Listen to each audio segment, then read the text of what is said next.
50 bougies pour le Fonds des Nations Unies pour la population. Un jubilé d'or qui offre l'occasion d'une halte pour évaluer le chemin parcouru. Et au Burkina, le moins que l'on puisse dire, c'est que les acquis sont importants. Santé de la reproduction, lutte contre l'excision, égalité des sexes. Sur toutes ces questions, l'UNFPA a apporté sa contribution pour de grandes avancées. Adama Giti, Moumouni, Soubega.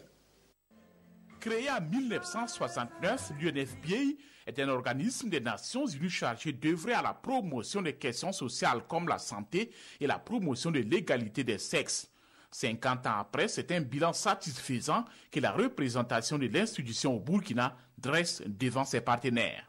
Le bilan est très positif dans la mesure où il y a beaucoup d'acquis. De gros défis en face de nous.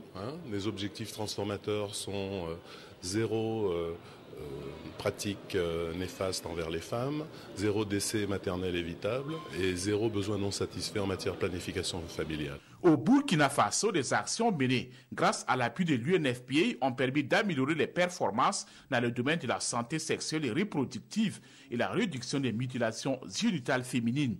L'épouse du chef de l'État burkinabé Sika Kaboré est engagée dans ce combat à travers la Fondation Kimi. Elle reconnaît que les acquis sont palpables, mais invite tous les acteurs à poursuivre la lutte. Par votre présence, il y a près de 45 ans à présent, vous avez fait avancer beaucoup de causes. Et je reste persuadée qu'ensemble, nous saurons relever les nombreux défis au cours des prochaines années. Aujourd'hui, en parler ne suffit plus. Aussi, je voudrais profiter de cet anniversaire que nous célébrons ensemble à vous inviter tous à plus d'action et à l'unité d'action.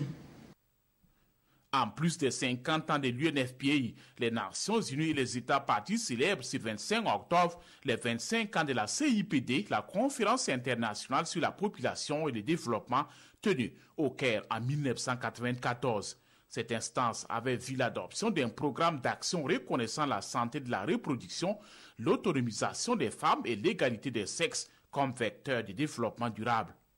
À Ouagadougou, la commémoration a été marquée par plusieurs activités, dont la remise d'attestations à des acteurs qui œuvrent pour l'élimination des mutilations génitales féminines au Burkina. Les meilleures productions journalistiques et relatives ont aussi reçu des récompenses. Cette année, c'est Waboué Bakwan de Radio Manivelle de Dano qui est sacré lauréat du prix Mariam Lamizana d'une valeur de 2 100 000 francs CFA.